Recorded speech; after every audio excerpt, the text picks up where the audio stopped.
दोपहर में मेरे डेयरी फार्म के बाहर कितनी आवारा पशु घूम रही है।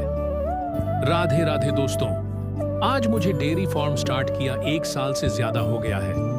दोस्तों, मेरे डेयरी फार्म में कितना दूध होना चाहिए उतना दूध भरपूर है, दूध की कोई कमी नहीं है। इस समय धूप से बचने के लिए डेयरी का काम जल्दी शुरू कर दे रहा हूं। आप कंटिन्यू वीडियो आएगा, प्लीज सब्सक्राइब।